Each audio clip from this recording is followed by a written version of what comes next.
Hello and welcome to Let's Talk Diz, a show that gives you everything you need to know to help make your Disney vacation as magical as can be in just about 20 minutes. I'm your host, Jeff Coviello. With me each week is Disney Master Sandy from Easy Diz by Instant Impressions Travel Services. Sandy, how you doing tonight?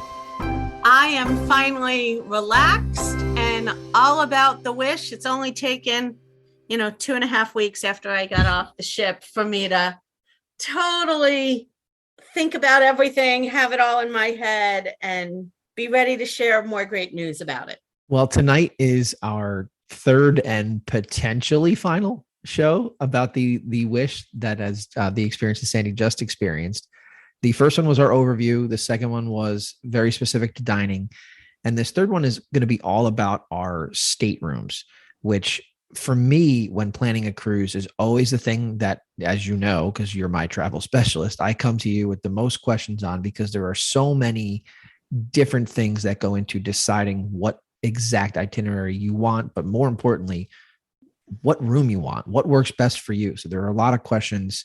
We can frame it with the ships that already were in existence, somebody that doesn't know anything about it. There's going to be just a million things that we're going to take it here. How does that sound for you? It sounds great, but I'm going to give a little quick disclaimer. Sure. This ship is going to be the hardest one to decide on your stateroom when I tell you all the differences. We're going to start with what sent the internet wild, which is sort of not really your stateroom, but outside of your stateroom. Okay. So if you've been on a Disney cruise before, or maybe you haven't even done your first one, but you're in a cruise group, you're constantly hearing about FEs or fish extenders. The fish extender is kind of like a little secret Santa that goes on the ship between guests. And the fish are gone. They've been replaced with other things. Normally, you've got a fish outside of your door. It has like a clip feature to it. They'll leave you notes. You can hang your fish extender. And everybody went wild that the fishes and the seahorses are gone. Lots of different things have replaced them on different floors. So that's item number one. Item number two, which I will admit, I was one of the people that went scrambling 2 days before my cruise. Again, silly thing, but something major to regular Disney cruisers. The number design on your stateroom door has changed. It used to be this round circle that many people called a porthole with your number on it. And if you decorated your door, again, a big hobby on Disney Cruise Line, that circle was perfect to attach 2 Mickey ears to the top or a whole outfit and use that circle as a face. I will admit, I've got about 12 different outfits. I change my door every day and none of my magnets worked with the new number system. And again, these new number plates are different on different floors. So they went for reimagined. I get why. It's Disney. They're never going to stick with the status quo. But I've said it before, and I know I'm not alone. I don't do change well, and that was a tough start. Well, for returning cruisers, that will matter. For someone who this is going to be their first ship, they'll have absolutely no idea what we're talking about right here. But I do appreciate that you're like, it's a silly thing, as if those of us that are recording this podcast or fans of this podcast or fans of Disney don't fill your time with silly things to begin with. I mean, we are holding a podcast about it's all a mouse. I mean, let's be fair at this point. So, hey, let me just tell you, all those Etsy shops have been going wild trying to redesign their door magnets. I'm sure. All right. What else? There were a couple of things that you just couldn't help but compare. Okay. The first is, again, if you've sailed before, you're used to that little 3-drawer dresser and you have your ice bucket on top. Right. That's gone. And it took me a little bit to figure out. I mean, I noticed it missing right away. And it really, for me, giving up that storage was tough. And I kept trying to figure out why it was missing. And the answer that I'm going to give you is that these rooms, while very, very similar in square footage to the Dream and the Fantasy, are slightly narrower. That meant we had to give up that storage. And the spot where you really notice that the room is narrower is in the bathroom. Okay. It's just not as deep. I can't tell you exactly how many square feet are missing, whether your little hallway is a little wider, but the bathroom has like zero depth to it. You walk in and either the door or the commode is hitting you. It's very tight in there now. It's a good thing that they have that split bath, which we love. Yes. Yes. And then the last thing that, again, to me is a big difference. The standard layout of the stateroom is the same. So you're going to walk into that little hall, depending whether you have what I call a left-handed room or a right-handed room. Either the closet or the bathrooms is on your left and the opposite is on your right. And when you get to the end of that tiny little hallway, you're in the master part of the bedroom that's going to have your queen bed. After the queen bed, there's a curtain that you can close to separate that master area from where the kids are sleeping. Right. That's where you're going to have your couch that folds down and your pull down bunk and maybe your Murphy bed. They used to have the TV right where that curtain was. And so you could swivel it to the left if you wanted to watch it in the master, or you could swivel it to the right if you wanted the kids or whoever was sleeping on the sofa bed to watch it. Now it's mounted right across from the foot of the bed of the master. So once you close that curtain, the other half of the room has no opportunity to watch TV. And listen, I know you're not going on a cruise to watch TV, but they have great bedtime stories, and some kids need that or need the light of that. So keep that in mind. Yeah, just good to know. We're going to talk a little bit more in depth about categories. And I will say more concierge rooms, more concierge options than we've seen before. Well, I'm glad you brought up categories, because realistically, when I was introducing the show this evening, that was really my main concept. There are so many categories. There are so many things that, you have to choose from that may work for your traveling party, may not. Let's talk about the categories. First of all, you said they've reimagined certain things. Are the categories what we're used to? For the most part, yes. We lost a regular category. We gained a lot of concierge categories. Okay. So one of the hallmarks of Disney Cruise Line is that more than 90% of their staterooms have that split bathroom that we've talked about. Correct. One room that's a sink and a toilet, and a second room that's a sink and a shower/tub combo. And they were everywhere but the standard inside stateroom. So we used to have standard inside and then deluxe inside. Correct. And then we moved up to outside. There are no deluxe inside rooms on this ship. So if you go with inside, you're giving up that split bathroom. The thing that holds a lot of people up when you get into even saying, do I want an inside? Do I want a balcony? Is there's lots of numbers and letters. So I'm going to give you a basic understanding that a number is always going to be the same kind of room. So a 5A, a 5B, a 5C, those are identical staterooms. The A, B, and C deal with location. And in theory, and I'll say that again, in theory, it is believed that the A is the best location, B is next, and C is below that. We've talked before that everybody's version of best is different.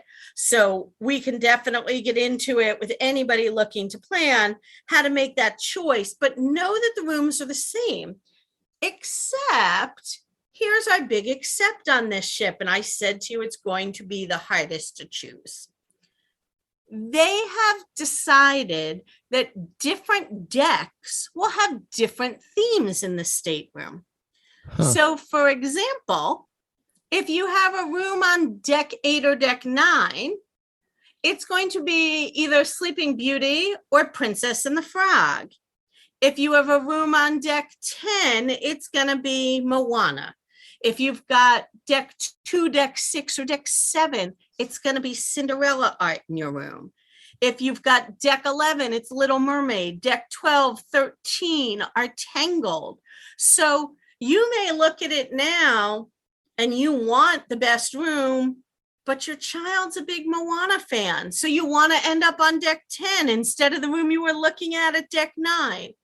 I'm going to say don't drive yourself totally crazy about it, but we all know it's Disney and we all obsess over these little details. It's just another thing, another way to pick your room, right? Whether you're deciding whether you should be on the front of the ship, the back of the ship, the middle of the ship, a certain deck, close to this, close to that. Now it's also, here's the theming of your room. So it's another reason to go to a travel specialist, to be perfectly fair, because there's just too many things to think about. First, let's go back to the other categories, because you had mentioned the deluxe inside room losing that split bath, as we had discussed. What about the other categories that we're used to? Do they remain the same? Are we looking at the same type of layout when we're looking at the accommodations? How does it working?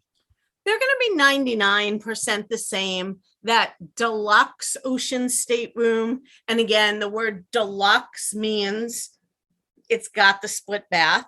Right. I am going to back up to one other detail that I did not talk about. When we talk about the inside rooms, we know that the original ships for Disney were the Magic and the Wonder and their sister ships, and they're 99% identical.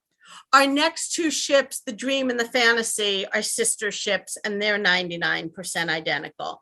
And we've typically, as technology and time comes about, we see newer and better things. One of the things that I loved on the Dream and the Fantasy is if you had an inside room, you got something called a magical porthole.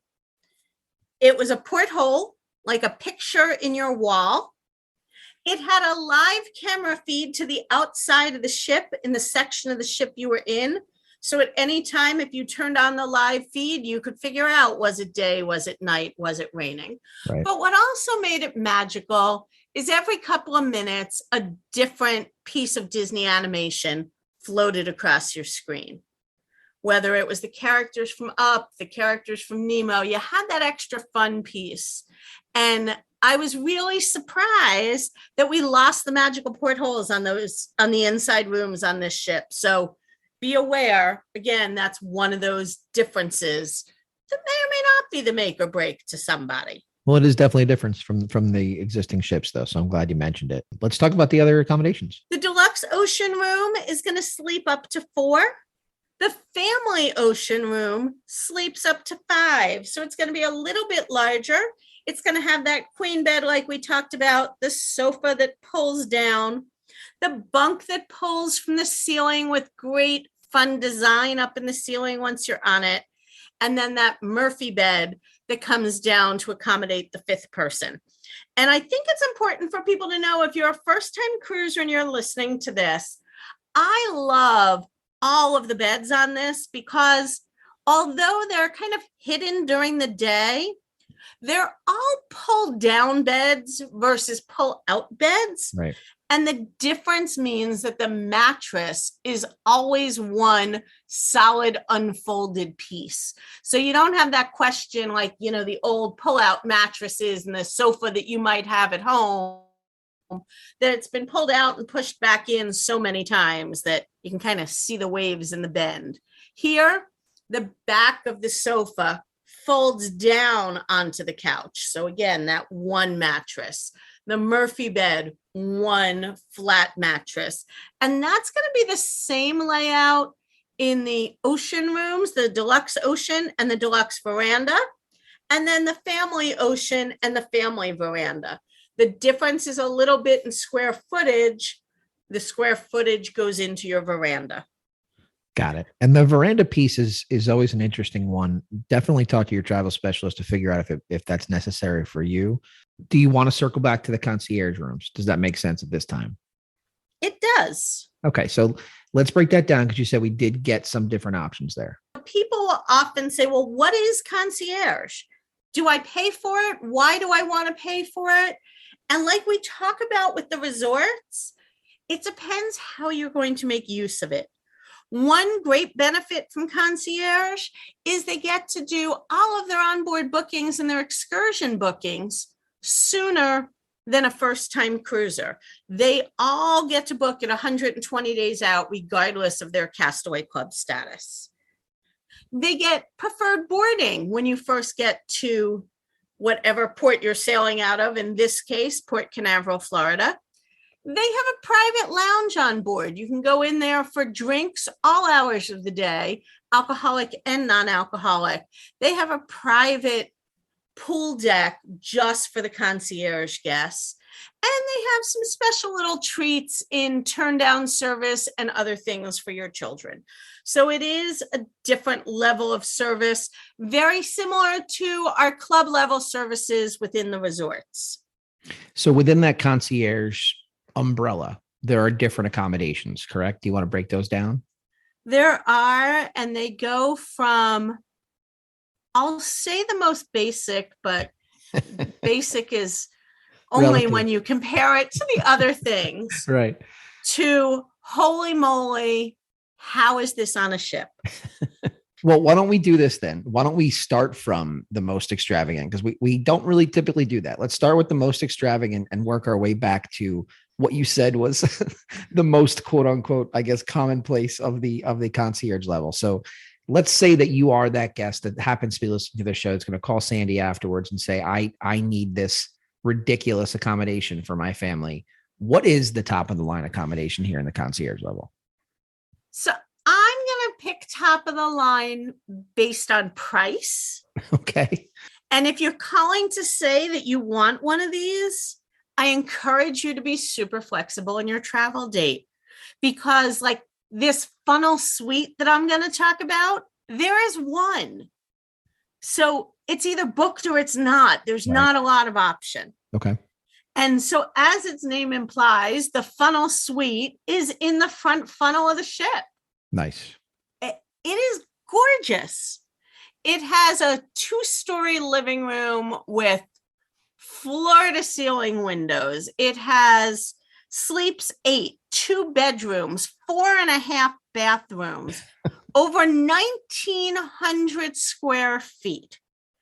I think the master bedroom, the master bath, and the master walk-in closet is probably the size of about 4 of the staterooms below it. And that doesn't even accommodate, take into account everything else in the room. Massive, just massive. Just massive, 2 stories, spiral staircase. The master, again, gorgeous soaking tub in the funnel. It does not have a glass view because of where the funnel is. It would not be private if it was the bathroom. Only the living room has that full glass, and it does look onto a pool deck and into the ocean. Wow. But for example, the foot of the bed has what looks like just a kind of regular footboard. But if you press the button, the TV, the giant screen TV that's as wide as your queen size bed, rises from your feet. Of course does. I mean, they didn't spare any expense in here, from the decor to the marble in the bathroom to the artwork and things in the living room. It does have a butler's pantry to it as well. One of the bonuses of staying in the suites is if you're in the 1 bedroom or higher, you can have any of the dining rooms delivered to you, including Palo. Wow. Okay. So there is room for dining as well. I hesitated when you asked about the top suite because, again, I wouldn't turn down an invitation to stay in any of these. However, the one thing the funnel suite is missing, in my humble opinion, is any outdoor space. Again, I talked a minute ago about the location of the funnel. So there is no balcony on the very top suite. Yeah, that's an odd choice, right? It's a gorgeous, gorgeous room and unique. You stayed in the funnel of a ship. Right. But again, because of its location, my personal choice would be the 2-story royal suite. You can either have the Princess Aurora one or the Princess Briar Rose. And when they're naming them, they're pretty unique. Mm-hmm. Again, 2 stories, master bedroom on the first floor. And I don't mean the literal first floor of the ship. I mean the first floor of this room. Right, obviously. We were touring it and there were probably 15 of us trying to tour the room at the same time. And quick funny story that you'll see in the video. We went from the master bedroom and we were all trying to be respectful of everybody, trying to take photos and videos. And so you thought that the person was opening the door and going into the bathroom, and the door automatically closes behind them, and you're waiting and waiting and waiting. And again, we've done this in several other rooms. And how long are you actually photographing a bathroom? Right. There is an entire walk-in closet with this long hallway in between the master bedroom and the master bath. So you had to go through multiple doors just to get from the bedroom to the bathroom. But out the other side of the master bedroom, item that makes this my favorite of the suites, is a phenomenal balcony, lots of seating, as well as your own private hot tub. Very cool. Head up the stairs to a second bedroom that has a glass window out to the ocean and a glass window looking into the 2-story living room. And again, no expense was spared here. All the thought, that glass window, simply push a button on the remote and it frosts over so that nobody from downstairs can look into your bedroom. Very, very cool. All right. So that's the 2-story Royal. Now we've got to go to the lower level things. Oh, yes. How terrible. From the 2-story Royal to the 1-story Royal. The 1-story Royal is Sleeping Beauty themed. And again, a bathroom. Amazing. I'd like to move some of these bathrooms off the ship and into my house. If you haven't been able to tell, I'm a little bathroom obsessed with these phenomenal tubs. And to be clear, the soaking tub is in the main part of these bathrooms, but there is still 1 or 2 stall showers in the master, as well as a second bathroom in the other bedroom. So lots of beauty and elegance. Again, I struggle with this.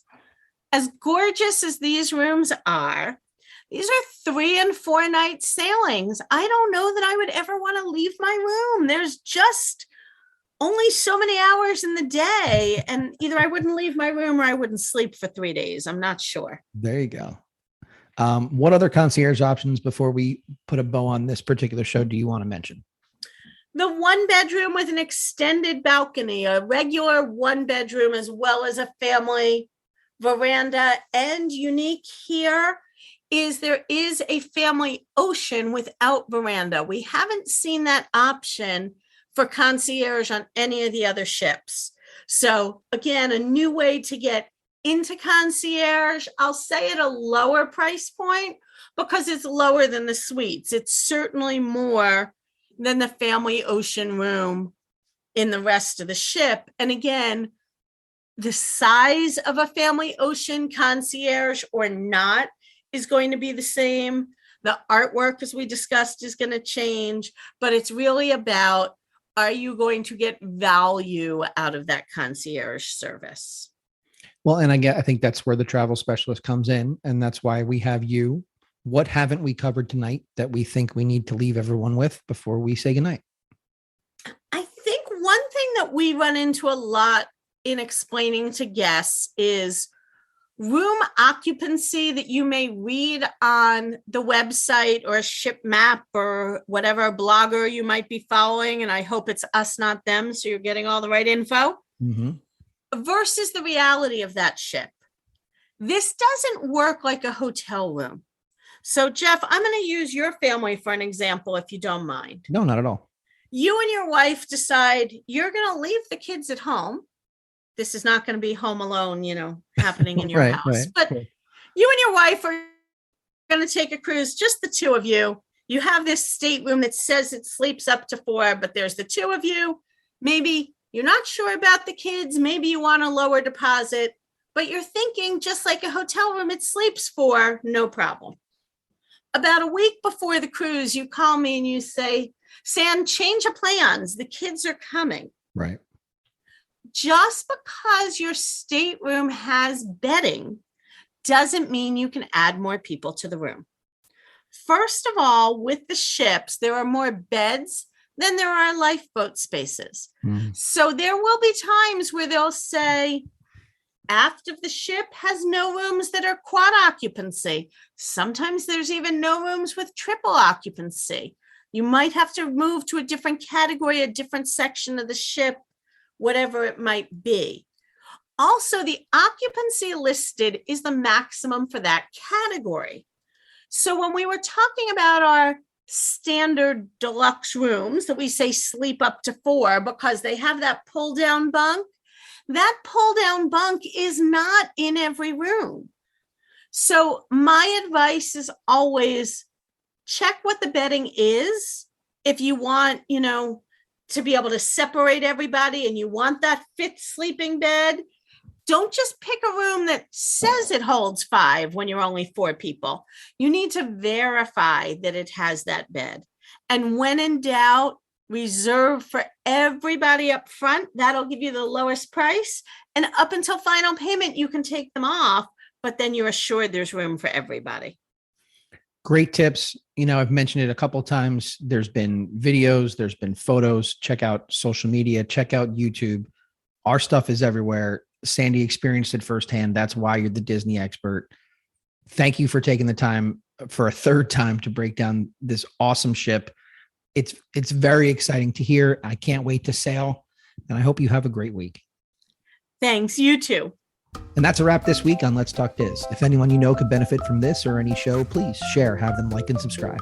And don't forget to reach out to the folks at Easy Diz by Instant Impressions Travel Services for any Disney destination planning. Make it a great week. And as always, keep making memories.